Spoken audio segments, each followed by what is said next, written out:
Hello, wildlife lovers, and welcome back to episode 6 of the Dhikala wildlife series. Before we begin this episode, we must request you two things. 1. Please watch the video till the end to fully enjoy the story and the jungle. And 2. If you have not already, please subscribe to our channel Discover Wildpaws. We have posted more than 350 videos on our channel, and each video requires a lot of effort, time and money. So we need your support to continue doing this. So please like the video, comment on the video, share the video, and also please subscribe.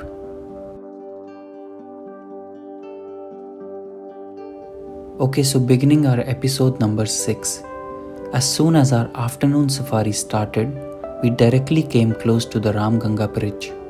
In the morning safari, as you must have seen, we saw a tigress near this area. So it made sense to check this area first. But the jungle doesn't work like this. Of course, the probability of finding the tiger near the same place where you did during the morning safari is high. But this does not guarantee that you must go there and it would be waiting for you. Nevertheless, we scanned the area once and thought of going across the bridge to the other side of the forest. As you can see, the water level is really low. It's not even knee level, like hardly a feet or so. But once the monsoons arrive, the water level will keep on rising, and eventually the Ramganga bridge will be removed. So the other side of the jungle is accessible only for a few months of the season. Can you notice the dedication of our guide? He can peacefully sit and see across this open landscape to find a tiger, but instead he chooses to stand up and focus everywhere. He is scanning the territory and keeping an eye on the tracks for any tiger pugmarks. And it's not that he's only dedicated guide. There are others too in Dhikala.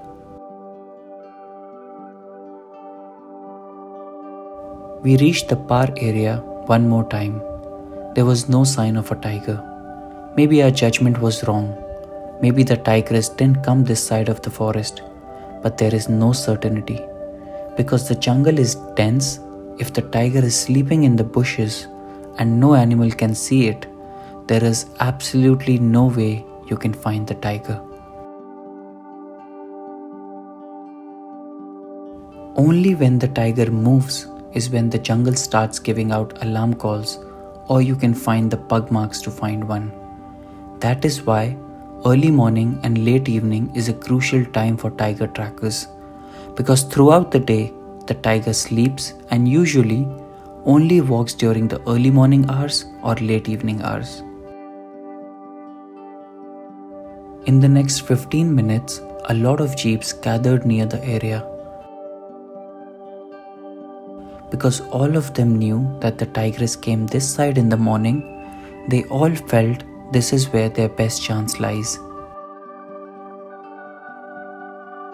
The guides and drivers talk during these times to discuss the plan to find the tiger. They tend to help each other because at the end of the day, they all want that more and more people get to see tigers when they come to this national park.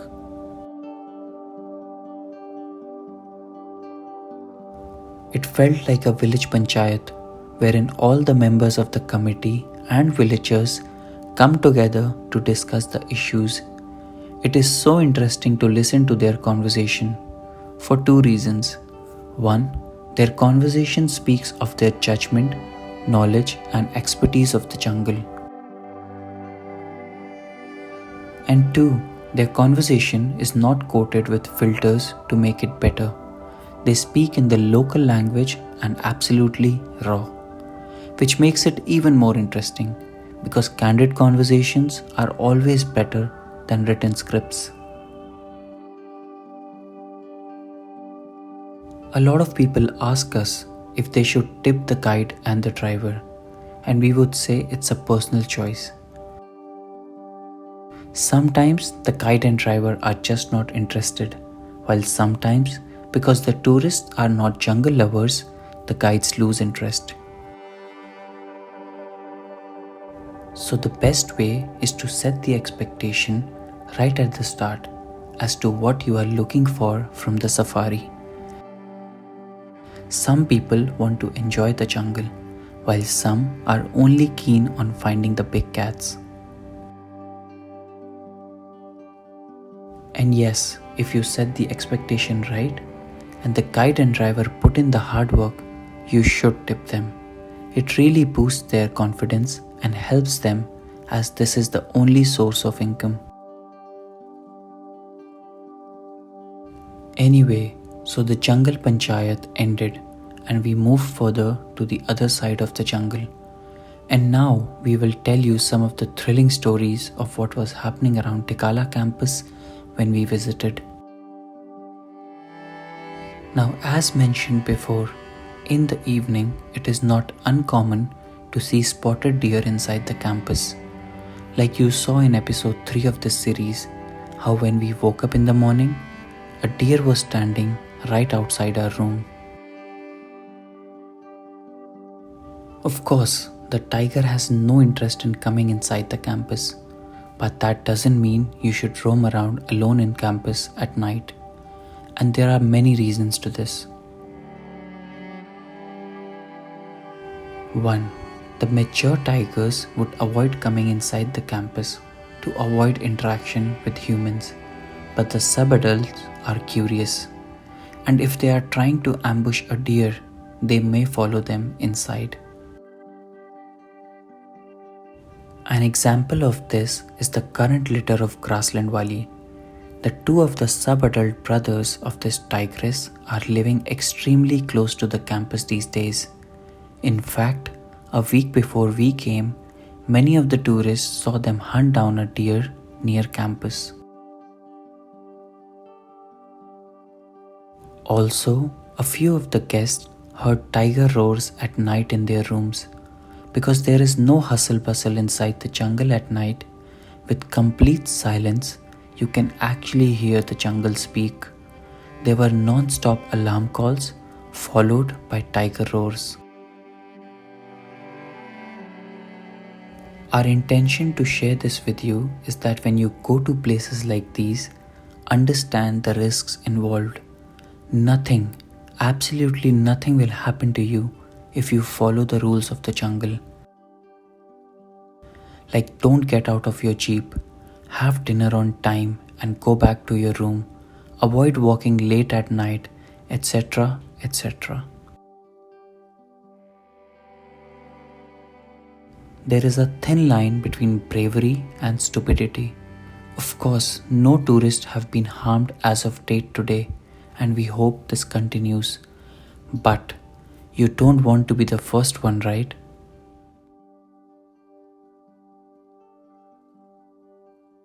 One of the famous stories of Dhikala is about the incident from years ago when Mr. Madan Mohan Pandey was attacked by a tiger inside the campus.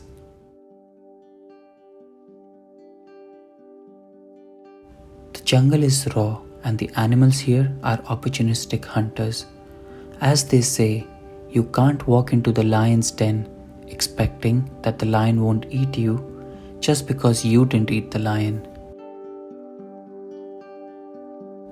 So be safe and enjoy the jungle, but within the boundaries of rules and regulations. One time we shared a safari with two random guests who did not follow the rules of the jungle properly.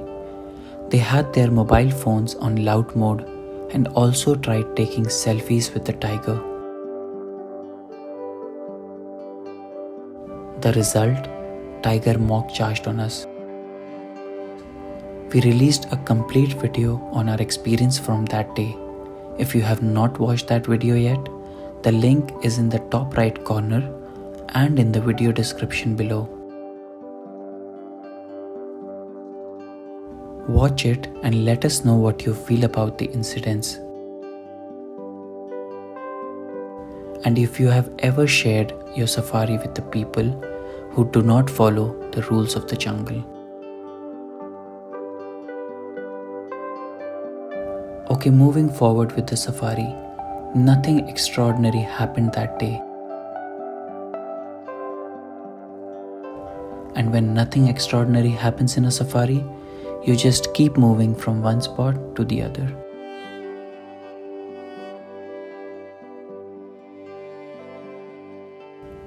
In Dhikala, there are not a lot of famous spots. Even if you have been to Dhikala just once, within a day you will understand the directions and jungle pretty well.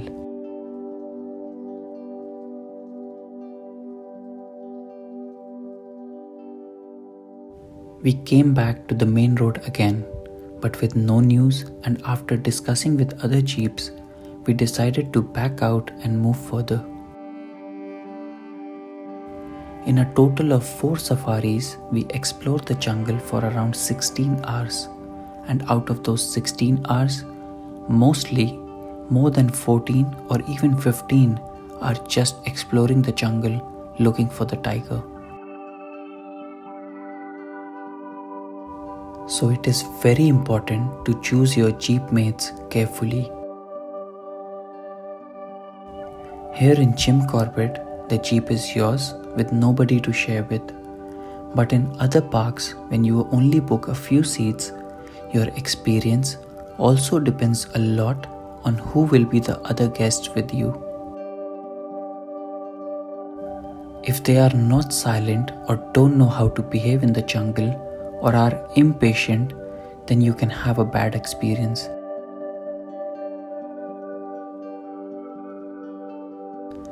That's why our aim is to bring together wildlife lovers on a single platform so that they can find travel partners and identify people with shared passion.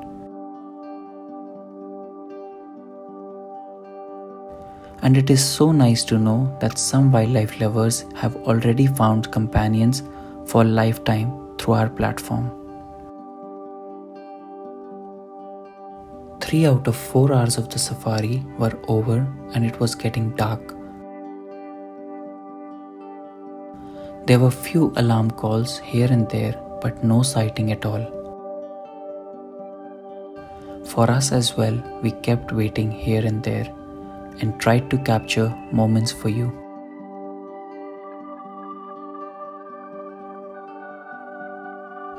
Going forward, when we go on trips, we would try and make the behind the scenes video as well,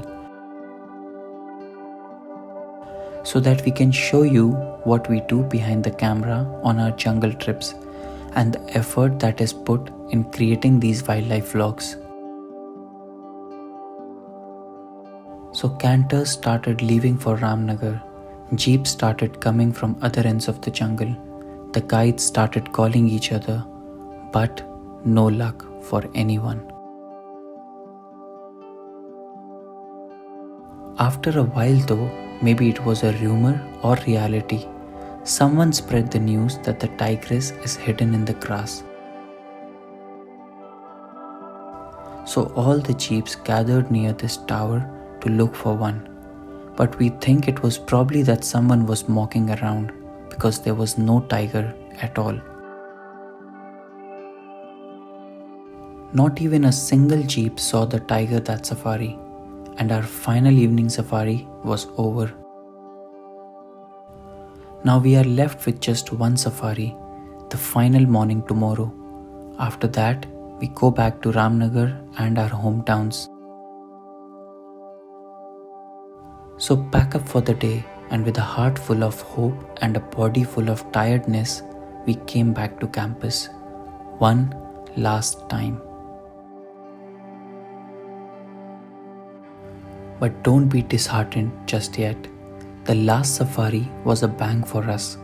While we work on episode 7 of the series, we want to share some of the images from our sightings in Dhikala. Hope you enjoy these tiger shots.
Stay tuned and keep discovering wild paws.